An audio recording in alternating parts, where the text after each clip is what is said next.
Hindi traidor si Tatay Digong.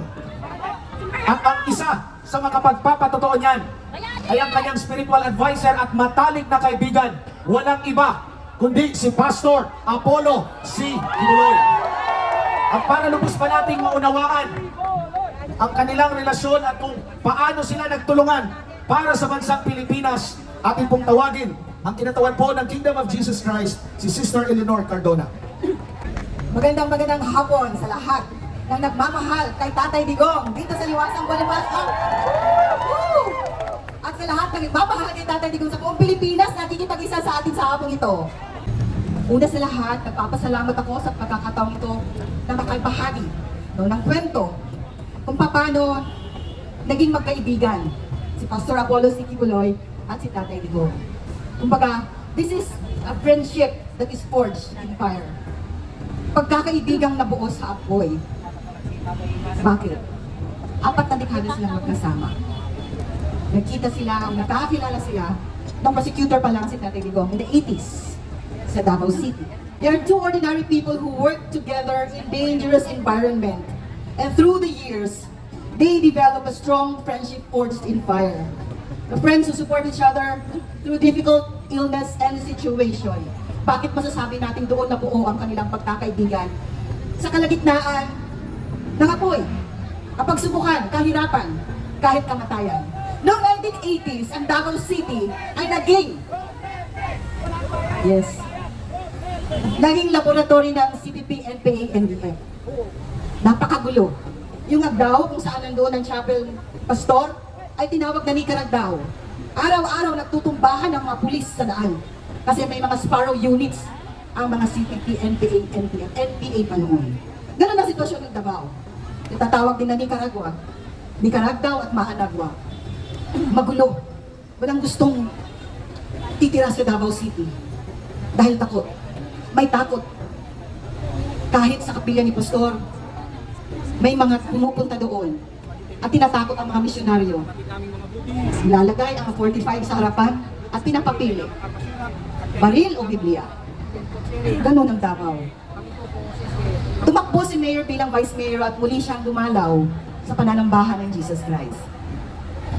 Sa madaling salita, nanalo hanggang naging congressman at naging presidente ng bayan nating Pilipinas. At mula noon hanggang ngayon, magkakasama sila ni Pastor. Ano bang klaseng kaibigan sila? Sabay silang maglaro ng golf, ganun kasimple ang buhay. Sabay silang nag-motor, nagbo-biking, mag-big bike. At si Mayor din ang nagturo kay Pastor na maging piloto. Piloto silang dalawa, nag-aral sila para maging pilot. Pero nung mag-Soul of Light na si Pastor, sabi ni Mayor, Pastor, sabay ako, dapat nandyan ako.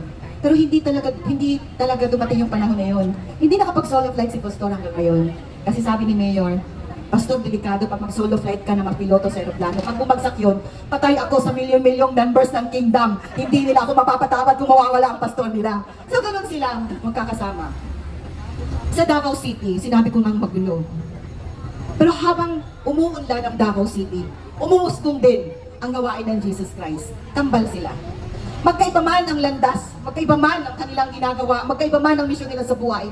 Dahil si Pastor ay naging pastor, tagapag-alaga ng kongregasyon, ng kanyang mga tupa, si Tatay Digong naman ay naging ama ng syudad ng Davao.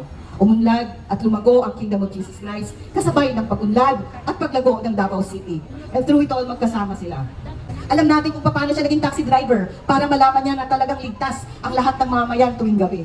Alam din natin kung paano siya ang unang pumunta doon sa Tacloban, noong panahon ng Hayan. Hindi pa siya presidente, Davao City Mayor lang siya. Pero siya ang unang official na pumunta doon sa Hayan, kasabay din ng Children's Joy Foundation, na foundation ni Pastor, upang tulungan ang ating mga kapatiran na nasa lagda ng Baguio doon. Mga kababayan, si Pastor at si Tatay Digong, they are ordinary people. Kaya nga sinabi, God calls ordinary people to do extraordinary things that God has destined them to do. Destiny. Tadhana.